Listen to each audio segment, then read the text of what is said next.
কি অবস্থা দেখো, জামা কাপড় জিনিসপত্র কি অবস্থা দেখো, সব ছড়িয়ে ছিটে। এই সব জামা কাপড় একসাথে আলাদা করতে হবে।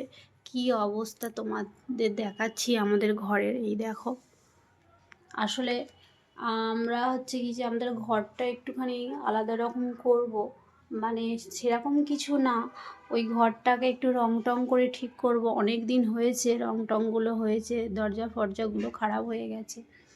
তো দেখো, তার জন্য সব জিনিসপত্র খাট ফাট সব খুলে আমরা সব রেখে দিয়েছি, যাতে সহজে কাজগুলো করা যায়। তার জামা কাপড়ের এই অবস্থা।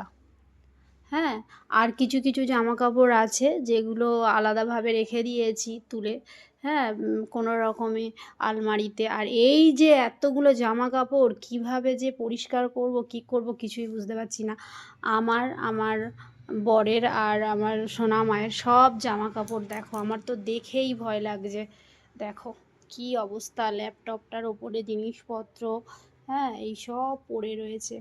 মেয়ে এখন স্কুলে গেছে, তো ও স্কুলে গেছে, ও থাকলে তো এইসব করা যায় না, খুব দুষ্টুমি করে।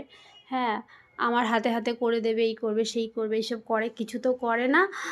হচ্ছে কি যে আমার কাজ নষ্ট করে শুধু, আর কিছুই না। তো এখন গেছে, ওর এক্সাম আছে আজকে, তো এক্সাম দিতে গেছে।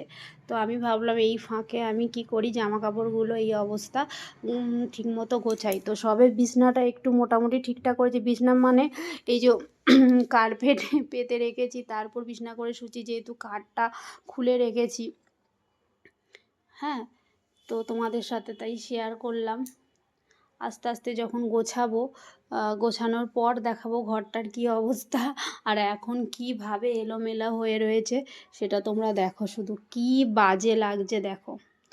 তো আমি ততক্ষণ গোছানো গাছানি করি, ততক্ষণের জন্য ভিডিওটা এই পর্যন্ত। গোছানো হয়ে গেলে আবার তোমাদের সাথে কথা